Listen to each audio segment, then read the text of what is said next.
I live here in Phoenix, Arizona. I was born in Oklahoma though and grew up in Dallas, Texas until I was about 13 and moved out here. I'm 50 years old. I'm in recovery. I was in active addiction and homelessness for several years. We got here, my first experience with homelessness was my mom and I ended up at the Salvation Army homeless shelter when I was 14. An amazing organization. They did amazing things for my mother and myself, helped her get a job.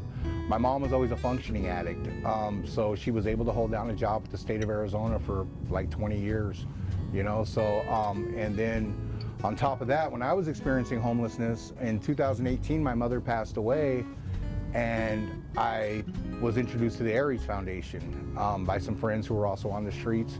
I met Katherine, who's an amazing person. But as far as government resources, there weren't many. There was like basically food stamps, access, stuff like that. But to get any real help, you had to go to private organizations.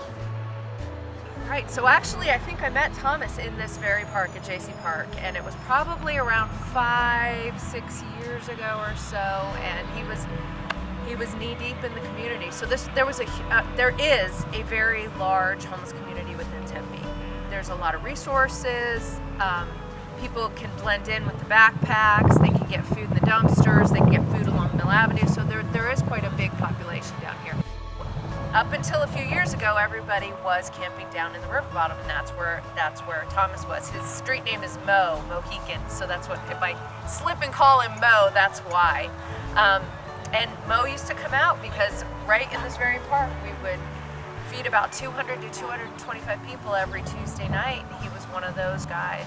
And he and I just became friends just from Tuesday nights, coming out and seeing him. And now that I work with them instead of, now that I'm out there helping people instead of one of the ones being helped, it's an amazing community. People bring their families out. When you go out there on Tuesday nights, there's kids out there running around. People literally bring their entire families out to help.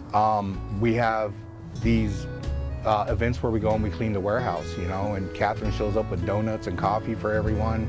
And it's just an amazing event, you know. It's became a big part of my life. It's became a big part of my recovery, and it's a big part of my support system, and it's became a lot of who I am. It takes that connection. It takes that building rapport with someone so that they trust you.